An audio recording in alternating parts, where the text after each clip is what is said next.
Okay, welcome. This is the third sermon of the Church of Rebels, and to give you a quick little update. So, Church of the Rebels is the idea when we look at the gospel of Christ and we see, not this person who is fragile or passive aggressive, but we see somebody who is more of a rebel, somebody who is not afraid to get in people's faces, is not afraid to, and yet be very passionate about it. But whenever there was any kind of corruption in any kind of religious area, that's where you would find that he would be pretty aggressive in that area. And so, one of the things I want to look at, whenever we're looking at the ethics, we'll go back to the idea of the ethics, the moral principle, the thing that, there's a difference between everybody says, well, let's try to find the truth. Okay. There's a difference between what is truth and what is ethics, because if you look at truth, we can say, well, what is truth? And I give you an example of lawyers who can pull random facts because we say, oh, well, it's facts. But lawyers can pull random facts from cases, combine them together in order to create an emotional argument that presents a truth that gives the client what they want. And they'll sell that to the jury. It's a truth that they are selling to a jury based on facts. But truth can be cobbled together on that idea if you take things like, for example, if you nitpick things out of the Bible and you do not consider the context of the things, you just pull random phrases or random verses from the Bible out of context, and then you can create a truth, an emotional argument that's backed up behind it, and say, this is how it is, and this is how it's always going to be. One of the cool things about the parables, we look at parables and the idea of storytelling, and you have a lot of different characters. And we can look at that and say, well, we can look at this character and we can relate to that person, or maybe we'll relate more to this person based on our own experiences. And so we divine our own truths from that, based on whatever our experiences are that lead us into that. And in the theater world, whenever you're looking at a play, and the difference between the play versus something that's on screen, because in screen, the camera is directing you the whole time. The camera is telling you exactly where you have to look. It's guiding your experience. But in a play, where the whole stage is right there and you can choose to look at any character you want. You can completely ignore the main character talking, and you can choose to focus on a character that you've found that you've related to within that scope of the play. And that's what we call in the art world a happening. Whenever you start having that interaction with that character and you feel like that character is speaking directly to you, that's the happening. And so you can have these happenings with the scripture whenever you look at these characters and you try to find the relevance of them within your own life and how they speak to you. One of the things that everybody is saying here in America is this idea of, we need to pray. We need to pray to God. Everybody, we need to pray. Pray for America. Pray for America. Pray for America. Well, I have a prayer that we can all pray, and it might be something that's going to make people uncomfortable. But again, this is the Church of the Rebels, and we're not here to make people feel, just sitting in a pew. You just go to church, you sit in a pew, you just spout back whatever somebody tells you, and you don't really understand what it is that you're hearing. And so the rebels are the ones who usually don't fit into the groups. Sure, we might fit in as far as being able, people be able to talk to us, but we're not really accepted in any of the groups. And I feel like that's how Jesus was. Today, we're going to talk about what it was that made him so popular with the people. The one event that sort of became his claim to fame that made everybody want to come and see him, aside from the prophecy. So the prayer, that I think we should be praying right now in America is this one. Dear God, I'm sorry we are such jerks. I'm sorry we failed to do the one job you gave us to do, be good stewards of the earth and all that lives within it. And I'm sorry that we failed to show the same unconditional love, mercy, grace you showed us. And instead we turned ourselves into a God and nitpicked and judged sin, determining who was worthy of your grace. And we made a mockery of your love for the whole entire world. We turned songs and cloths, our flags, into idols, that we were willing to go to war with those who did not worship it in ritual. We turned people away from God by the hypocrisy of our actions to the instructions of what we were told by the Savior, Jesus Christ, who judged no one, talked with everyone, and walked in the crowds with those who society condemned and labeled. We let 7 deadly sins displace the fruits of the Spirit. And when given the opportunity to love, we chose to hate. When given the opportunity to help, we chose to harm. And when given the opportunity to give, we chose to hoard our money and clutch it tightly in our fists. We're flawed. We are not perfect. We can change if given a chance. And we are sorry, God, for abusing you for greed and vanity. We let our pride get in our way. America first. I know that pride cometh before the fall, but please give us another chance to do better. Please do not remove the freedom that we took away from others, and do not destroy us. I'm sorry. We suck. That's the prayer we should be praying. And it's a prayer of humility.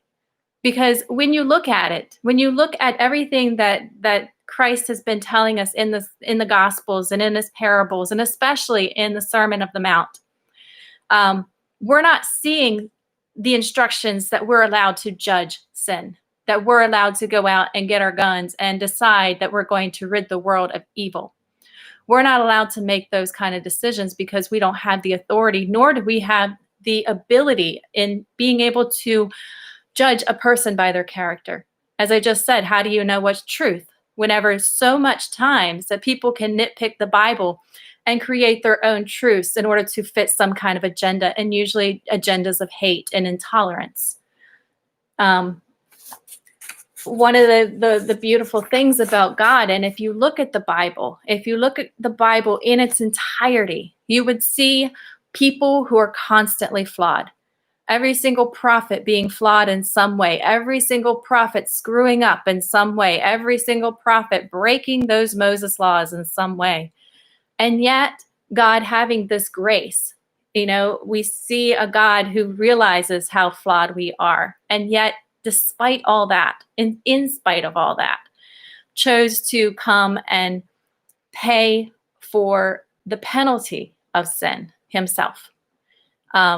Talking to somebody who's a Jewish scholar, and he's teaching me Genesis right now. And it's really interesting. The first few words of Genesis, here in English, we call it in the beginning. But if you break down the words, the Hebrew language of Genesis, you actually get the entire gospel. I think it's absolutely fascinating that in just those few words of Genesis is the entire gospel of Christ. And it reminds me of John, the Gospel of John, which talks about, it starts out at, in the beginning was the Word, and the Word was God, and the Word was with God. And so here you see it actually in the Jewish translation that Jesus, Yeshua, we call so many different names that we can call, but it's still the same Son of God, or God the incarnate one, being with God at the beginning. In the beginning was the Word, and the Word was God, and the Word was with God. And it's seen right there in the Torah. So one of the beautiful things, if you look at the Bible in its entirety, and if you see how we are flawed as humans, and yet despite that flaws, a compassionate God who is always caring. John 3:16, God loved the whole world. Now, if we decide that God only chooses the elite and only a few people of certain faiths are chosen, then God doesn't love the whole world.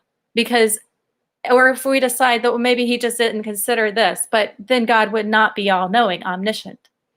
So whenever we're trying to justify these things where we are the chosen one and everybody else is going to hell, we end up making God into a liar. And we're saying that God isn't what he says that he is. He's not omniscient, or he's not a loving God, or he's not a compassionate God. And so if we want to look at the transformative power of God within the gospel, that is love.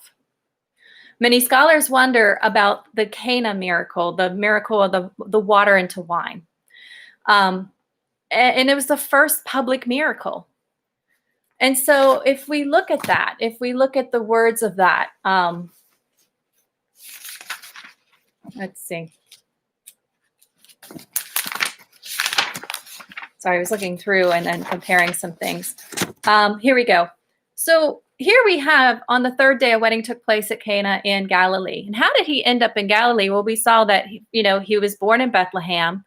He had to move to Egypt because King Herod had put out an order that kids who were 2 and under were going to be killed, and so they fled. They had to pack up, get out of there as fast as they could. They were refugees, and they moved to Egypt.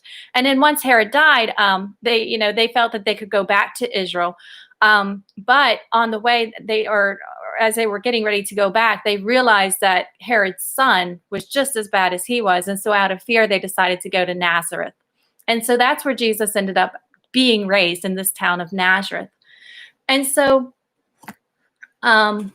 he's at this wedding with his mother. His mother is there. And at this point, he's already has called his disciples together, the guys who are going to follow him on this journey.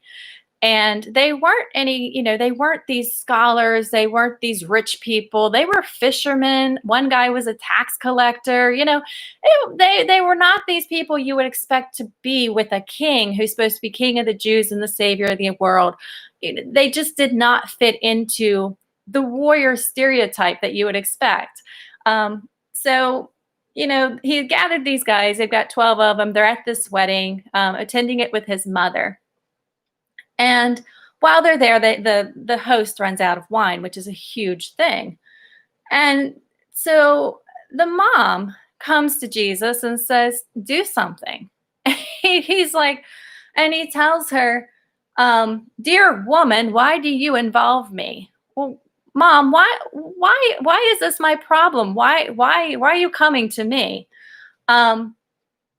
And he said, my time's not yet come. I'm not supposed to be doing these miracles yet. I'm not, this isn't the time to do it. And she turns to the people, the waiters, the servants that are there with, that's taking care of the wedding. And she tells them, do whatever he tells you. Like, she's already decided that he's going to do this because, hey, she's the mother and he's her son. And so you get that kind of personal relationship, even though he's the son of God. There's his mom. They're at a wedding.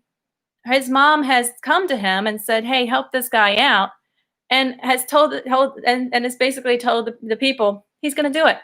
Even though he said, I'm not going to do it. And he's like, yeah, he's going to do it. And I thought that was pretty interesting. So he does this miracle. And we see that this is the beginning of his miracle, of all the miracles he's going to be performing, because after this day, he ends up going to the Feast of Passover in Jerusalem. And while there, he's performing all these miracles. And that's what people are so awed by. They see him, and that's why they believe, because surely there's, how could he do this if he wasn't the Son of God? And so they had to see it in order to believe it.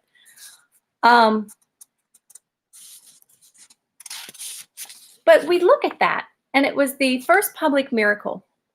And then we look at the Last Supper, and it's whenever he takes that wine and he turns it into, he says that this is my blood. So the symbolism of that wine becoming the blood. And I think that's very interesting, because he took the water and he turned it into wine. And here at the Last Supper, it's almost like going back to that, because all the disciples were there at the very beginning of the journey, going back to that first event, that first miracle that they witnessed, and said, now I've taken that wine and I'm turning it into blood. And then if we look on the cross, whenever his side was pierced, he had water that fell out of it. And so we had that blood, and it turns into that water.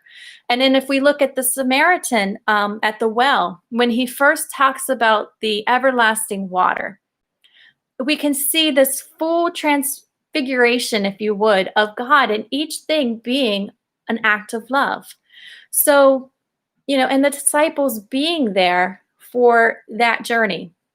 I think that's very interesting. If you look at that and you look at the transfigurative power of God, of water into wine, wine into blood, blood into water, and that water symbolizing the everlasting life, the water that washes away the sins of the world. And so we have we end up with the Bible, this beautiful love story of God, and we can see how God is a compassionate and loving God. Whenever you look at that Last Supper, and you can ask these things. We can start looking at, even though it was back in the biblical times, we can still consider that a lot of the times the human behavior of human interaction is going to be the same. Yeah, there's going to be a lot of rule differences, a lot of traditional differences, but the things that people think about, did they reflect on their time together? Here they had this amazing journey. It was a short journey. It started out as an incredible experience of, first miracle, and here's this guy turning water into wine. What in the world? And then they've left their homes. They're going around and they're squatting in different places, and they're following this guy who they believe with all their hearts. And here they are at their Last Supper. And you have to wonder, were they reflecting on these things? Did they kind of feel melancholy? Was there some kind of like weird, feeling there? Like what was the feelings of these disciples as they were sitting there? Did they even reminisce about that time whenever, with that water into wine, and whenever he did do the goblet, the Last Supper, did they reflect on that? And so was it more powerful for the disciples because they had that full experience? Um,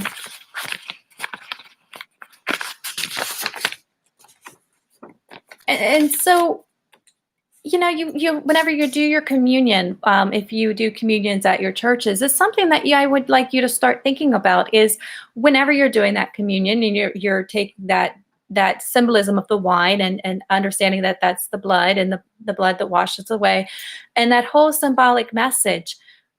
Think about more than just that one event, but the whole entire idea of the transfigurative power of God being love, because something that act started in a miracle for a love of his mother. Why did he do it? Because his mother told him, and he loves his mother. He ended up doing an act of love for his father. And so his whole entire life story can be told in an acts of love. And that, my friends, is the power of God. If we want to show a loving God to the world, then we have to be the example of what that love looks like. And if we're not willing to show that love in our own actions, and it's not going to be calling people Satan and calling people demons and calling people evil and trying to kill everybody. We have to show what a compassionate God is: love, grace, mercy, forgiveness, because that is the Holy Father. And I think we'll find, if we look at the other scriptures of the different texts of different scriptures around the world and their different religions, we're going to find that same idea of a compassionate creator, a loving creator.